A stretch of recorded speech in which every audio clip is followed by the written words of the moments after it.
இவ தான் நான் வாங்கின 5வது மாடு. இதுவும் காராம்பசு தான், ஆனால் கொஞ்சம் கழுத்துலலாம் மரம் இருக்கும்.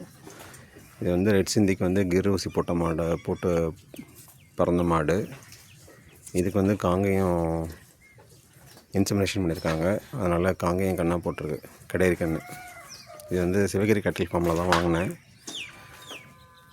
வாங்கும்போது கன்று போட்டு 5 நாள் தான் இருந்தது. அப்புறம் நான் கொண்டு வரும்போது என்னன்னு தெரில, அது மூக்கு ஃபுல்லாக அரிஞ்சிருந்து ஒரே புண்ணு. அதனால் மூக்கு நான் நிறைய எடுத்து விட்டேன். ஆனால் பார்த்திங்கன்னா மாடு ரொம்ப சாதுவாக இருக்கும், கம்முன்னு நிற்கும். பால் வந்து காலணைக்கு தேவையில்லை.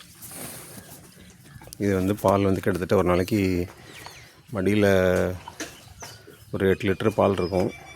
நான் வந்து 2 காம்பு தான் காலையிலையும் சாயங்காலம் கறப்பேன். 2 காம்பு கன்றுக்குட்டிக்கு விட்டுருவேன்.